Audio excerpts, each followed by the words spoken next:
How you doing, YouTube? I'm continuing my quest to make my very first DIY tennis racket balance board. Will I succeed at doing it? Stay tuned. Super glue.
This side I used a bit more glue, so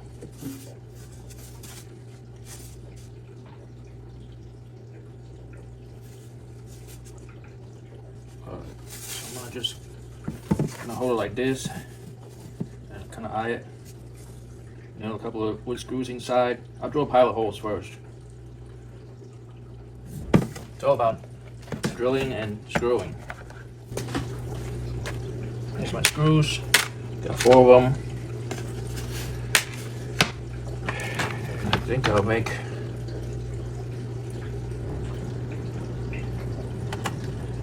make this size pile of hole. Like this.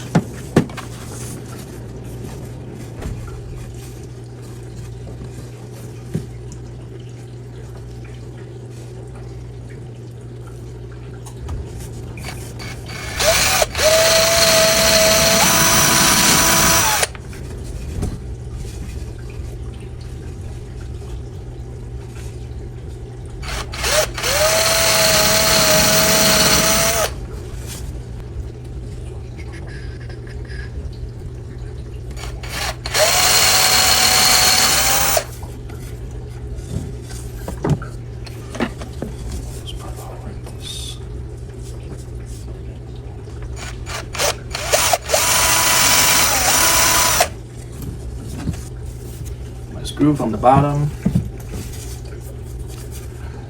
but in order for this board to sit flat without the screw head protruding, I'm gonna make a little recess hole with my recess drill bit.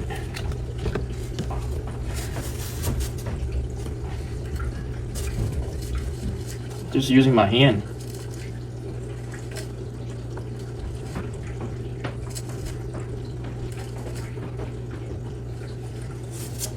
Carving this hole so that the screw head will be able to recess in.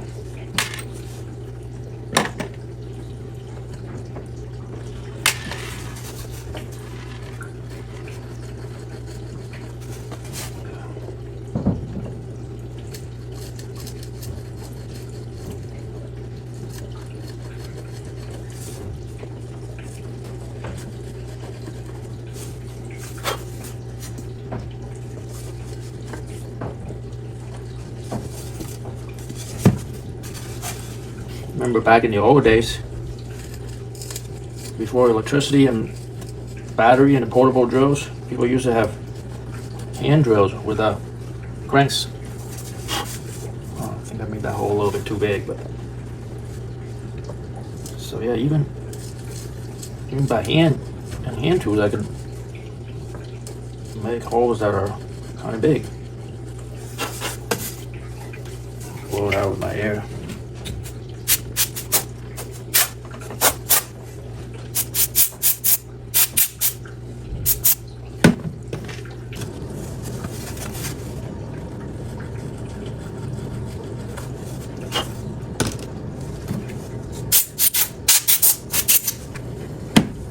Other than that hole that's kind of too close to the edge, this side is okay.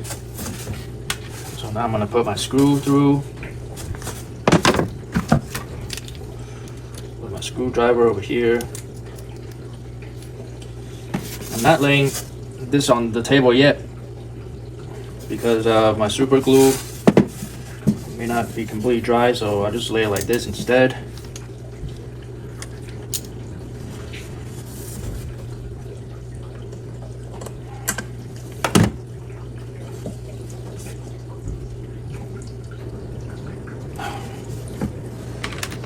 Just put it through by hand. Something that's delicate as this with such a thin pieces of plywood boards, I would only use a handheld screwdriver. I wouldn't trust driving it in with that power tool because it'll just strip everything for sure.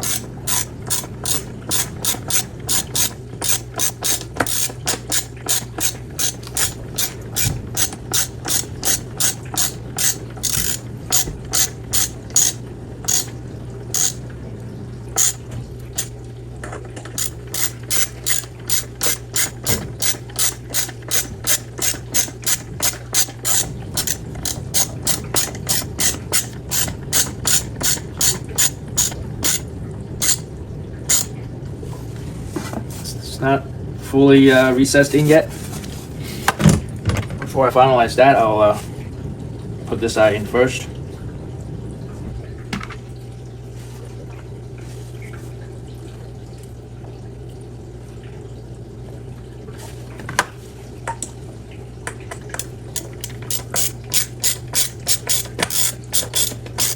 Having made the pilot hole, it's very convenient to driving these screws without it being going crooked.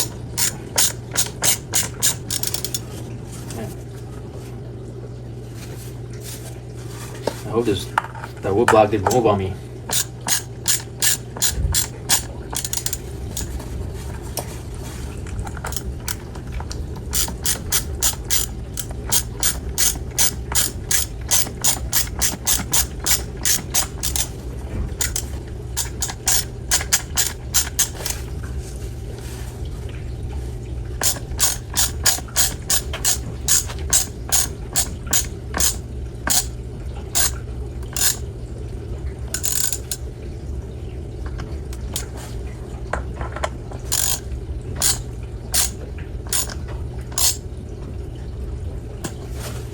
As we can see, the side is fully recessed.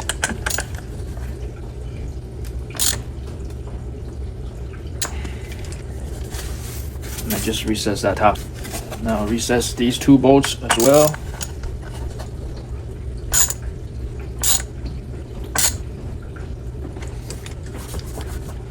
Yep, that's recessed.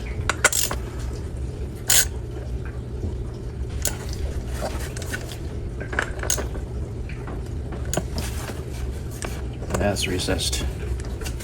Perhaps a little bit more. Okay. Pretty happy with that.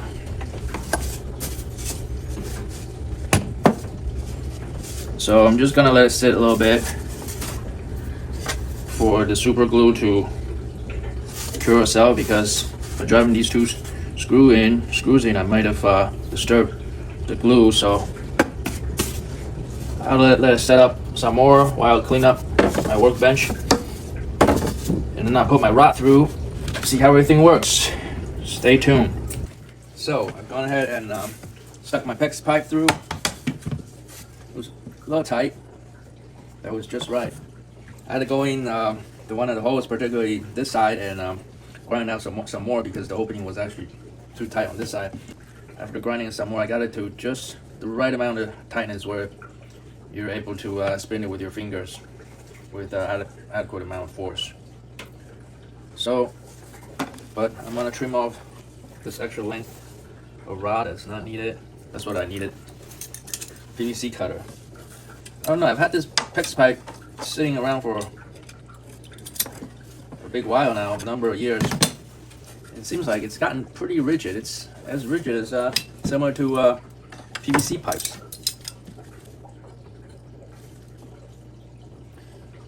just cut it over here. I don't want it to stand out too much. I don't want it to stick out too much. But I want to leave enough for me to be able to mount some kind of, still haven't decided what knob I should put on there yet, but I'm trying to cut it in all 360-degree angles so it wouldn't, the angle should bend more to a certain side, but okay, that's pretty good, I think. I can always trim off a little bit.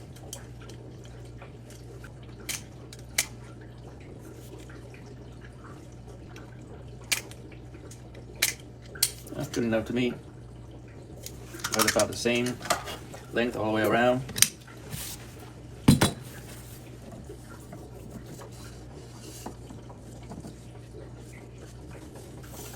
So the way things look, I'm gonna let this side come out about that much, and this side come out about this much with room for me to attach some kind of rotating device. Maybe I'll stick this block of wood on there and just turn this wood. I can like somehow cut the edge of this, trim the edge of this wood to be round shaped. This way I can just turn this. But it is doable. I'll figure that out later when I have more time, because it's already pretty late at night. It'll be easier for me to decide on how to attach these paper on right now. So I realized that I should have maybe glued this piece of paper down before I attach these block hinges. However, it's too late now, so what I'll have to do right now is to make this balance line lined up down here.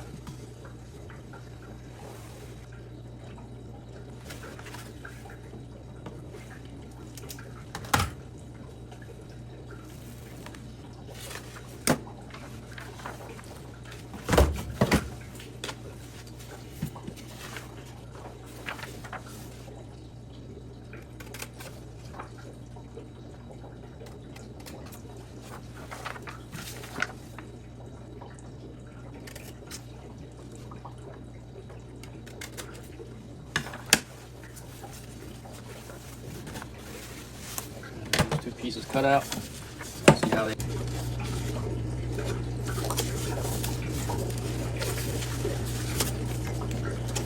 Now you can't see on this side, but maybe you can see now. Everything lined up. I got the edge of my balance line lined up to the edge of the balance line originally drawn on my board, so I know that it's lined up with the bottom of the X, or at least close enough to it, and I just have to attach my template to the rest of this board.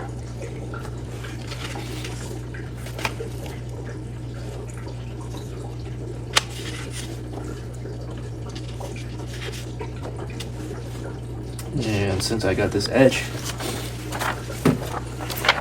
cut this out so I can better line it up. Cut much with scissors since I was a kid.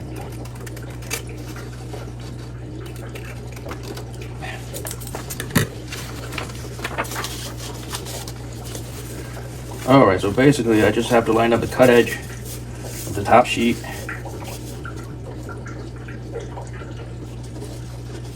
to the edge of the bottom sheet like that. About right there. And the way I measured the dimensions of the board, I remember I specifically left about 1 millimeter of room on all sides to accommodate the sanding and grinding. So I should have a little bit left over on beyond this edge of the paper. So here we go, just have to line everything up.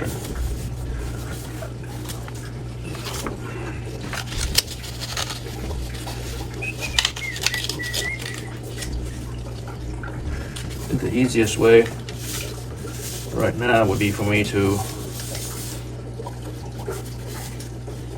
stick some double-sided tape.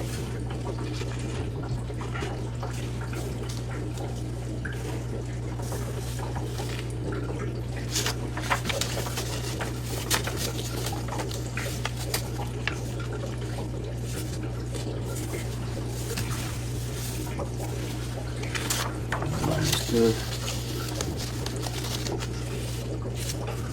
I can stick some double-sided tape or even use glue to glue this paper down. You know, I don't worry about the fact that the paper gets dirty. If it gets dirty, I think I could. Some people laminate it, the sheet. I don't have that laminate machine. What I could do is actually cover it up with pieces of shipping tape like this. This will provide a layer of film. Oh, I have double-sided tape here. Easy peasy.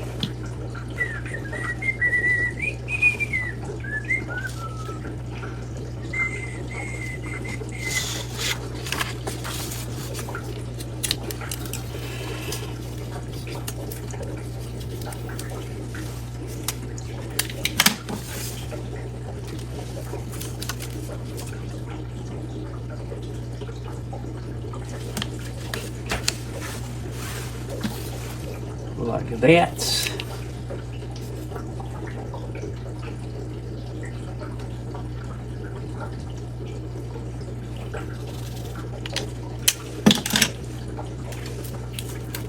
Oh shoot. Oh.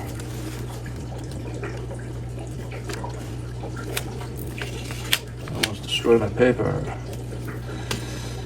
That wouldn't be good. I even put it down as flat as I could. Oh well. You live and you learn.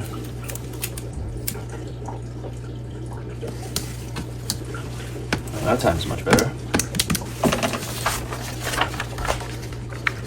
I'll go like this.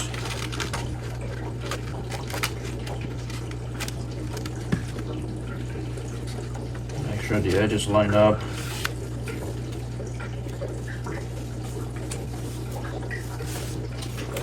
What's down? Oh, got a piece of dirt down here.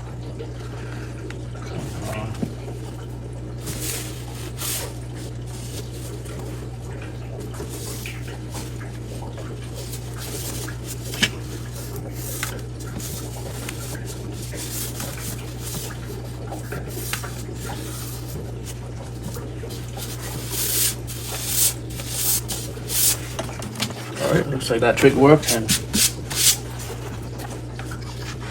just continue to glue this on.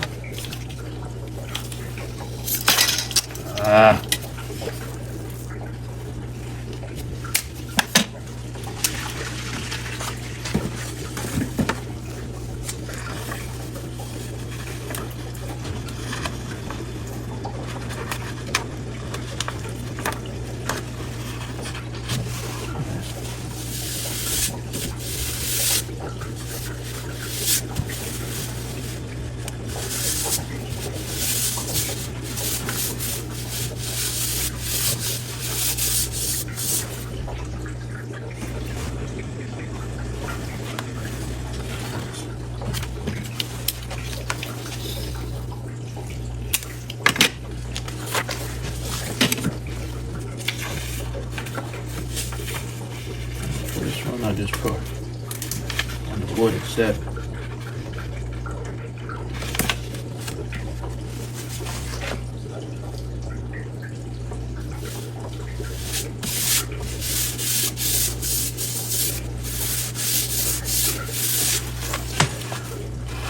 So far so good.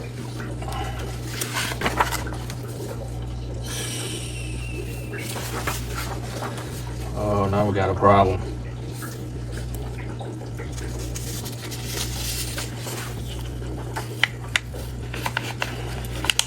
See where the problem was? I was supposed to lay this sheet down.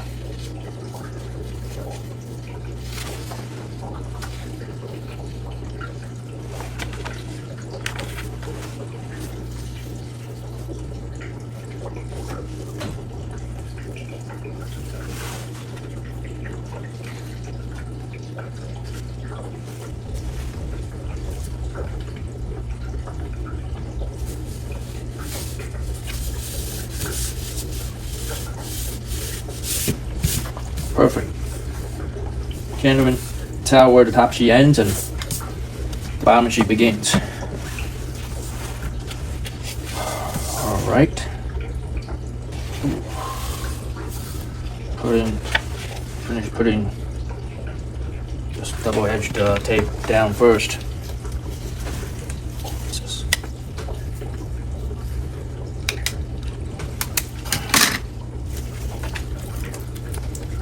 First one can go here.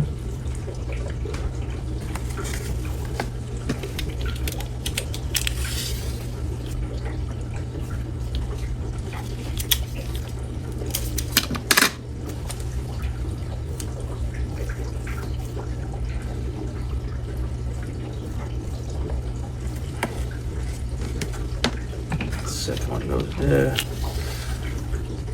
So I'll do two more like this.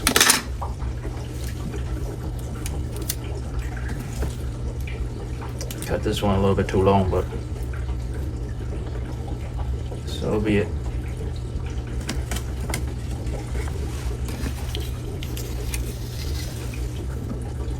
The last one near the edge.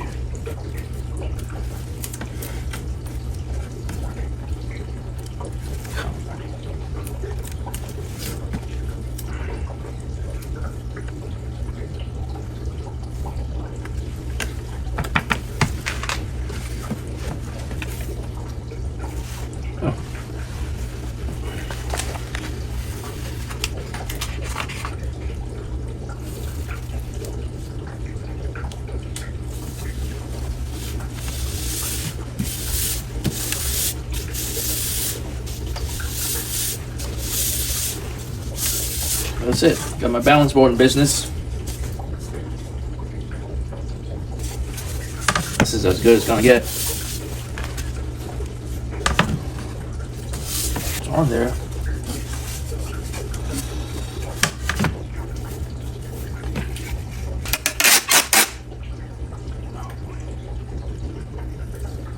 And now I will put packaging tape over the top of the paper to protect it from the elements. And I'll spare you the agony of watching the whole thing and skip to the end. Last one. You know what? Just to show that I did this, I'm gonna sign it.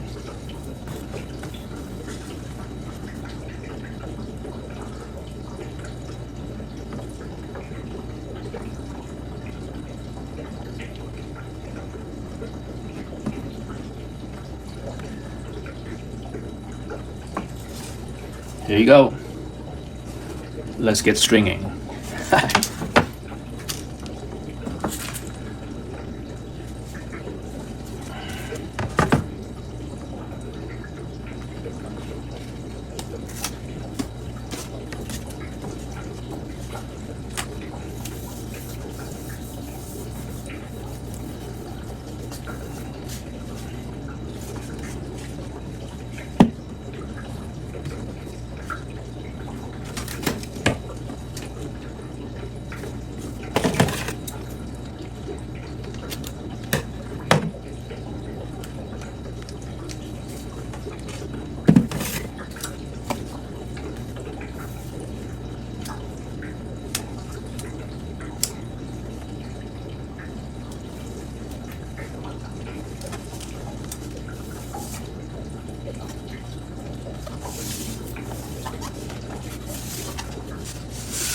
It's all done. Now, in order for this plastic to fit better, I'm gonna just blow it with my heat gun.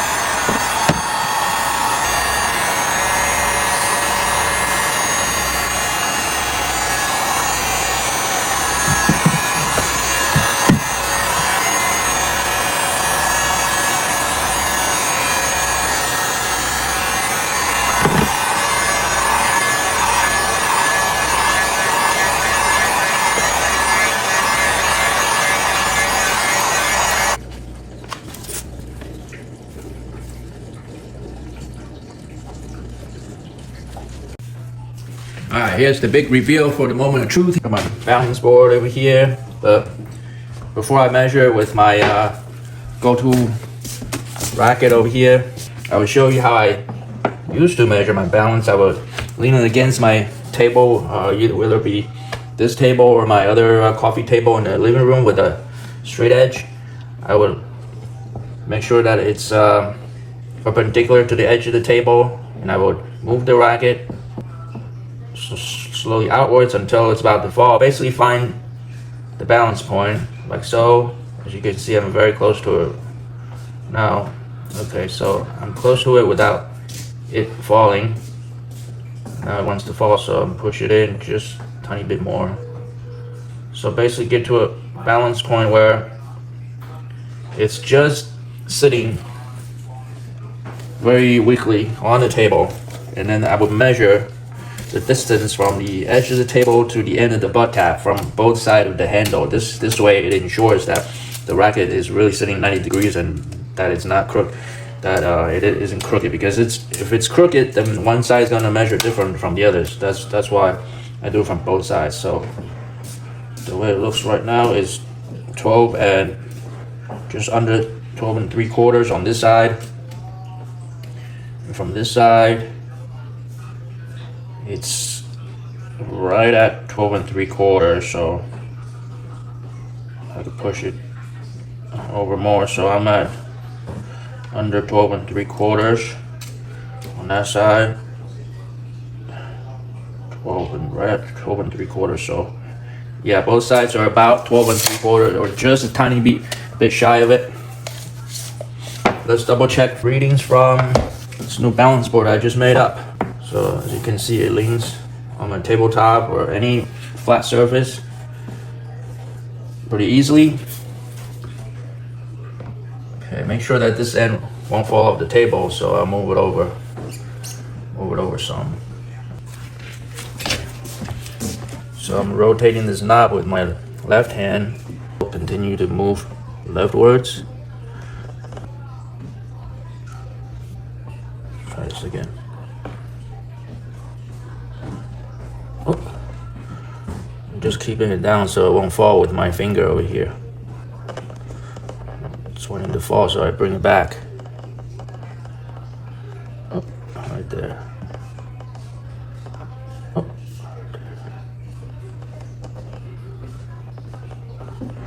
Okay, right there is the balance point.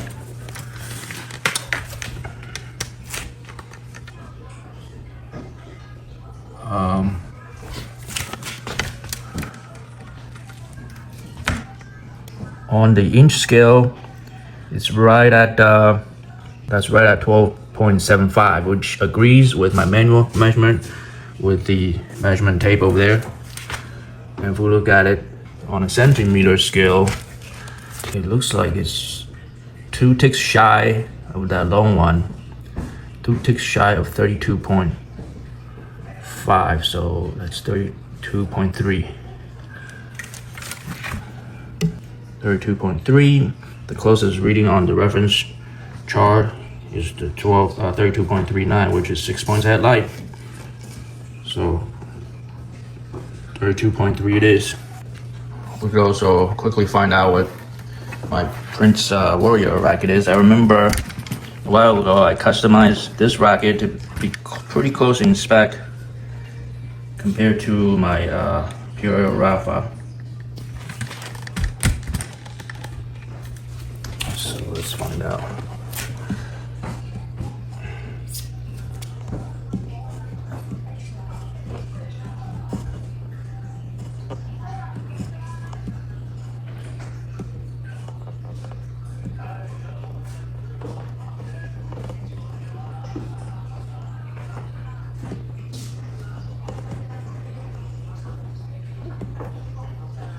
It's gonna be right there. Let's see what this is. Just tiny bit over 12.865 inches. And on a centimeter scale, I will call that to be 32.6. On the reference chart, 32.6. It's almost 5-point headlight, so it's closest to 32.7. So a little bit more than 5 points headlight. You can call it 5.5 points headlight. So that's the difference between this one and my pure air Rafa. So there you have it. Thank you very much for watching. Hope you get something out of this one. Any questions or comments, leave them below. I'd like to hear your thoughts. In the meantime, Happy New Year to everybody and happy hitting. Hope everybody is making progress and enjoying themselves on their tennis journey.